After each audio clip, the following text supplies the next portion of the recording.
Hi viewers, welcome to BR entertainment. నేను మీ యుమ. ఈ రోజు ముక్కు పుడుకలోని ఒక మెయిన్ ఆర్టిస్ట్ మన ముందు ఉన్నారు, ప్రభాకర్ గారు. యాక్చువల్లీ ప్రభాకర్ గారిని చాలా రోజుల నుంచి చాలా మంది అడుగుతున్నారు, బట్ ఫైనల్ గా ఆయన ఇవ్వలేదు, అలా దొరికిపోయారు అంతే. నేను అలా తీసుకొచ్చి పాపం లేదండి నేను ఇవ్వనండి అన్నా సరే అలా స్క్రీన్ ముందు తీసుకొచ్చి నేను కూర్చోబెట్టాను. సో ఫైనల్ గా ఆయన సీరియల్ విశేషాలు, ఆయన చాలా సీరియల్స్ లో ఉన్నారు, బట్ ఇప్పుడు వరకు నాకు తెలిసి ఒక ఇంటర్వ్యూ కూడా ఆయన ఇవ్వలేదు. సో ఇదే ఫస్ట్ ఇంటర్వ్యూ. సో ఆ ఛాన్స్ నాకే వచ్చింది, రాలేదు, తీసుకున్నాను. Hi sir. హాయ్, బాగున్నారా? బాగున్నా సార్. ఎందుకు సార్ ప్రభాకర్ గారు మీరు ఇప్పుడు ఎన్ని సీరియల్ చేస్తుంటారు? ఒక 20 చేస్తుంటానండి. 20 సీరియల్స్ చేశారు, ఎందుకంటే సార్ ఒక ఇంటర్వ్యూ కూడా ఇవ్వలేదు?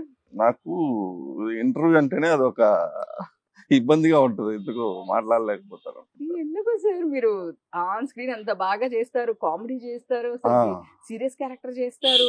కెమెరా ముందర ఏ ఇబ్బంది ఉండదు, కానీ స్టేజ్ ఎక్కినా ఇలా ఇంటర్వ్యూ ఇవ్వాలన్నా ఎందుకో ఒక తెలియని షై అంతే. అంతే. సో చెప్పండి సార్, తిరుపతి నుంచి హైదరాబాద్ జర్నీ ఏంటి మీ ఆర్టిస్ట్ జర్నీ? అంటే లేదు ఆర్టిస్ట్ అవుదామని వచ్చి దీనిలో అయ్యారా, లేదు అంటే వేరే వర్క్స్ చేస్తూ దీనిలోకి వచ్చారా, ఎలా వచ్చారు అసలు మీ జర్నీ, సీరియల్ జర్నీ? ఆర్టిస్ట్ అవ్వాలనే వచ్చాను. 2001లో చెన్నైకి వెళ్ళాను. చెన్నైలో ఒక 6 months ఉండి తర్వాత 2003లో మళ్ళీ హైదరాబాద్కి వచ్చాను.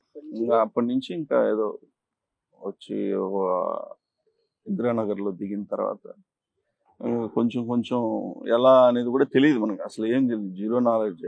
ఇంకా వాళ్ళని అక్కడ ఉన్న ఆర్టిస్టులని ఎలా వెళ్తారు ఏంటి అది, దాన్ని బట్టి ఒక ఫొటోస్ దిగాలి అనుకుని ఫొటోస్ దిగి అలా ఆఫీసులకు వెళ్ళి ఇంకా ఎలా ఇవ్వాలి, ఎలా అప్రోచ్ అవ్వాలి అనేది కనుక్కొని అలా ట్రావెల్ స్టార్ట్ అయింది. సో అసలు మీ బ్యాక్గ్రౌండ్ ఏంటి సార్? అంటే మీ పేరెంట్స్ కానీ మీరు కానీ job holder or whatever? మా పేరెంట్స్ వచ్చి ఇద్దరు వ్యవసాయం చేస్తారు. మా నాన్న ఫార్మర్, ఓకే. అమ్మ 15 years ఉన్నప్పుడు ఎక్స్పైర్ అయ్యారు. ఇంకా తర్వాత ఇంకా మళ్ళీ తర్వాత మా అన్నయ్య చూసుకుంటారు అనమాట. నాకు ఇంకా ఆయన జరిగింది. ఆయనకే ఇష్టం ఇండస్ట్రీ అంటే. ఆయన ఇంకా మా కోసం ఇంకా ఆయన ఇలా రాలేక ఇంకా ఆయన బాధ్యతలన్నీ ఆయన తీసుకున్న దానివల్ల ఇంకా నన్ను ఆ ప్లేస్ లో నన్ను పంపించారనమాట. ఆయనకున్న ఇష్టాన్ని నాకు ఉండేది, కానీ నేను ఎప్పుడూ చెప్పింది లేదు. ఏదో ఫ్యామిలీలో మ్యారేజ్ ఫంక్షన్లో డ్యాన్స్ చేయడం ఇలా ఉండేది, అంతేగాని ఉండేది ఎలా వెళ్ళాలి ఏంటి ఇవన్నీ అస్సలు నాలెడ్జ్ లేదు.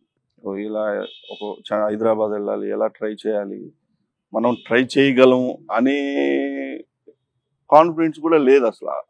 ఏదో ఉండేది, చూడాలి, షూటింగ్ చూడాలి అనేది ఉండేది, కానీ మనం వెళ్ళి యాక్ట్ చేయాలి, ట్రై చేయాలి అనేది లేదు. ఒకసారి చూసుకోవాలనే ఒక ఇష్టం అనేది ఉండేది, అంతేగాని మనం ట్రై చేస్తాం చేయగలం అనే కాన్ఫిడెంట్ కూడా లేదు, అసలు ఆలోచన లేదు. ఆయన థాట్ వచ్చింది, నువ్వు వెళ్ళు, నువ్వు చేయగలవు అని ఆయన పంపించాడు, మా అన్నయ్య పంపించాడు. సూపర్ అండి, చాలా గ్రేట్ అసలు అట్లా ఉండడం కూడా. సార్ 20 సీరియల్స్ లో మీకు బాగా బ్రేక్ వచ్చిన సీరియల్స్ అంటే ఏంటి?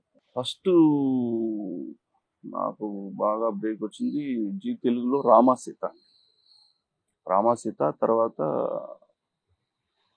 గుండమ్మ కథ, ముక్కు పుడక. కంటిన్యూగా ఎక్కువ సీరియల్స్ నేను చేసిందంతా జీ తెలుగులోనే చేశాను.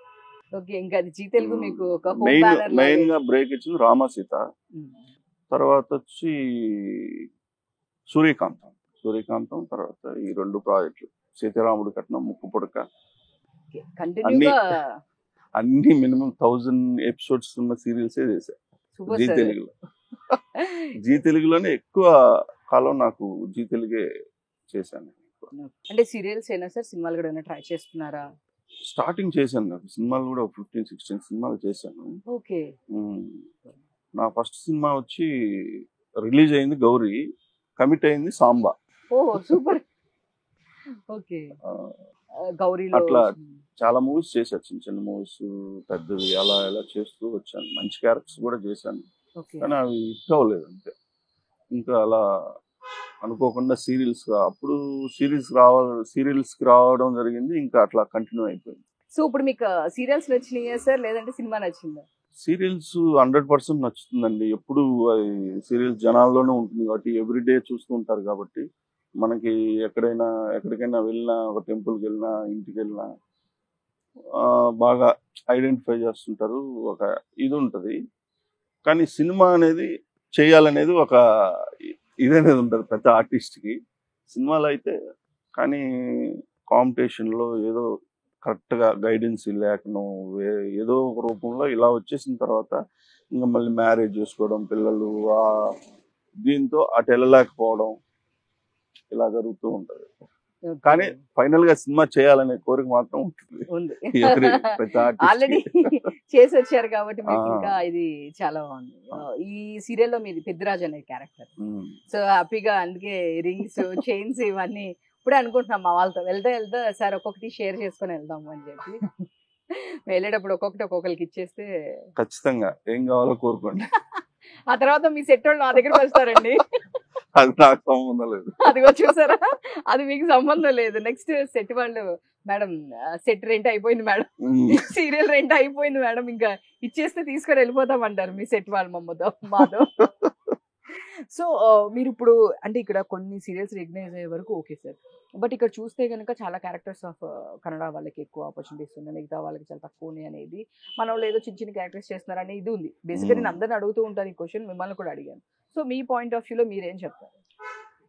అదైతే ఉంది కానండి, ఖచ్చితంగా ఇప్పుడు ప్రొడ్యూసర్స్ కూడా ఏం ఆలోచిస్తారంటే ఇక్కడ వాళ్ళు ఉంటేనే మనకి బడ్జెట్ కూడా తగ్గుతుందని ఆలోచిస్తారు.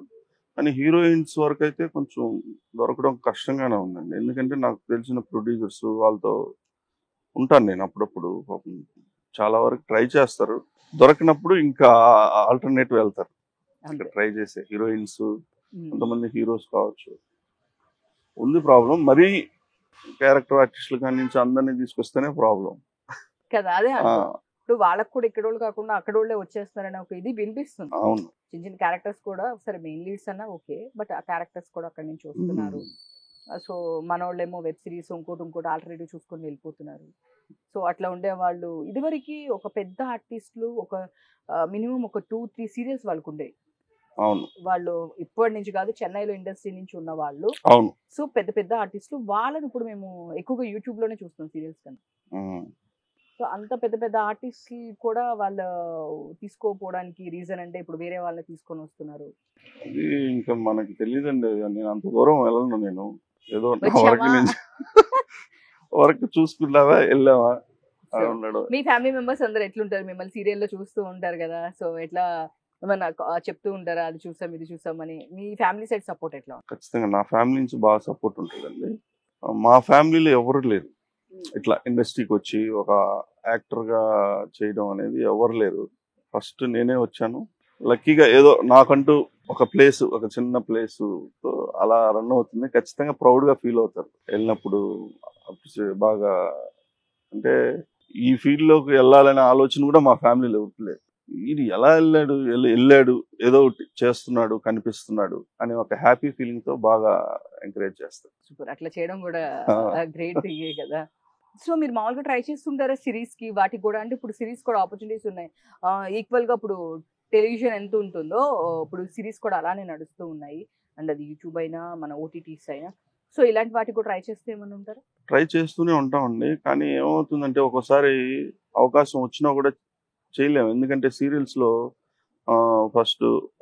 ఇప్పుడు 1వ తారీఖు నుంచి 15వ తారీఖు వరకు ఒక ప్రాజెక్ట్ ఉంటుంది, 15 నుంచి 30 వరకు ఒక ప్రాజెక్ట్. మొన్నటి వరకు 2 ప్రాజెక్టులు చేస్తున్నారు సేమ్ కంపెనీలో, సీతారాముడి కట్నం, ముక్కుపుడక. ఈ టైంలో అవకాశం వచ్చినా కూడా చేయలేకపోవచ్చు, ఎందుకంటే ఇది రెగ్యులర్ గా వచ్చేది, అది ఎప్పుడో ఒకసారి వస్తుంది కాబట్టి చేయలేము.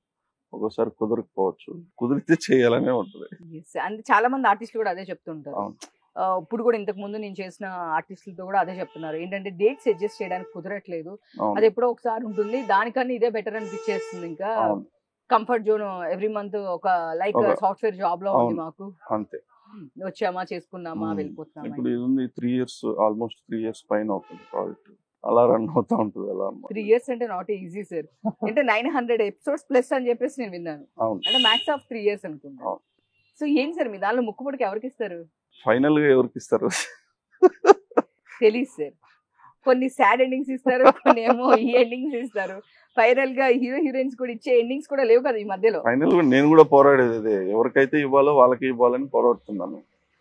ఏమొద్దో చూడాలి. అంటే చెప్పరు మీరేమి? అది ఎవరికి తెలుసు. మీకు కూడా తెలియదు అంటారా? సో ఇప్పుడు హీరో హీరోయిన్ ని ఇంకా మిగతా వాళ్ళందరినీ కూడా అడిగాము, మాకు కూడా తెలియదు.